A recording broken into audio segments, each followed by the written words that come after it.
Thanks, guys. Well, the Marauders are two-time national champs and are moving up to ACHA Division I next season. Before the game, I was able to catch up with head coach Dan Huntley and ask him what he's expecting the jump to be like and what he's expecting from his team and how they're going to perform. He says, "We don't look at it as moving to a much higher level due to the schedule we play each year. With one of the top 5 strength of schedules each year and playing consistent ACHA D1 teams every year to help us reach our potential." Guys, back to you. Thanks, guys. Well, it has definitely been an exciting weekend here in Lynchburg. Coming in, the Marauders were undefeated, with Liberty taking their only loss from the University of Mary during their 6th game of the season. The Marauders lost to the Flames last night in an overtime shootout, with the Flames winning 4-3. Guys, I'm here with the head coach of the University of Mary, Dan Huntley. Coach, tell me, how are you feeling after the first period? Well, it's pretty well-played game by both teams. I think they probably had a little bit of an advantage with the power play opportunities in the zone. They had some sustained time. We survived a little bit out of that. So, coming out 0-0, I think is a good period for us. Yeah, definitely. And coming into this weekend, your team was undefeated. What strategies are you hoping to use here during the rest of the game to hopefully secure a win here tonight? Well, I think we got to get some more pucks on the net. We've got to get to the middle of the rink in the offensive zone. They're doing a good job blocking some lanes. And if we can get to, our defensemen getting some shots off, I think we'll have a better opportunity. But they're doing a good job, kind of clogging up the middle for us. Definitely. Well, thank you so much for taking the time to talk with us today. Guys, back to you. Hey, guys, I'm here with Liberty's head coach, Ben Hughes. Coach, tell me, how did it feel to secure that win last night? I think we're going to circle back to that one. We have postponed the results to the league, so they actually gave us the results this morning, and currently going to go down actually as a 4 from our end. So the question's still out there of the result right now. So. Okay. So how are you planning on, what strategies are you planning on using the rest of the game to hopefully secure a win here tonight then? Yeah, I think we're doing everything we need to do to secure a win. I think we're putting a lot of pressure on them. But granted, they're a really good team, so it's going to be just hard to play against. It's going to be a battle coming to the third period. So. Definitely. All right. Thank you for taking the time to talk with us here today. Guys, back to you.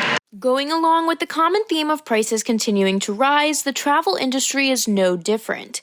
According to the Bureau of Labor Statistics, the Consumer Price Index rose 8.5% in March of 2022, registering as the fastest jump since December 1981. Prices have gone down very little since then. Taking everything into account, Americans are struggling to be able to afford to travel. One Lynchburg resident, Desire Lake Tusing, says, "Usually I go travel to see my mom throughout the year, but because flights are so expensive and gas is equally as expensive, I don't get to see her as often." With gas prices already having increased 1.5% in 2023, GasBuddy projects $4 gas could return by June, making it increasingly more difficult for Americans to travel by car.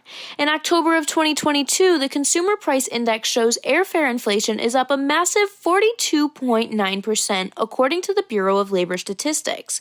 With no signs of inflation decreasing, another Lynchburg resident, Storm Nickerson, says, Well, the most important thing that's affected me has been the gas prices.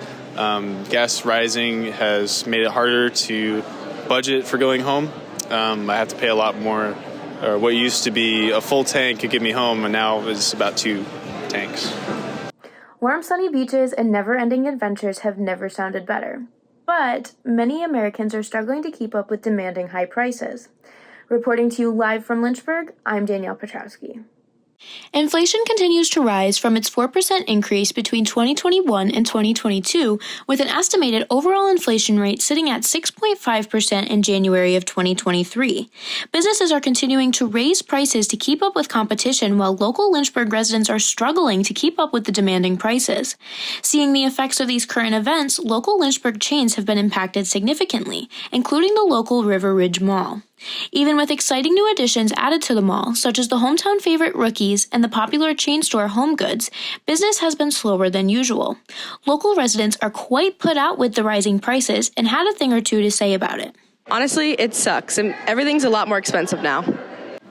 With inflation continuing to rise, Lynchburg residents are doing their best to keep up with high prices, while businesses are doing their best to keep up with demanding competition. Reporting to you live from River Ridge Mall, I'm Danielle Petroski. Things have been looking up for Lynchburg residents as the winter weather has been looking more like spring.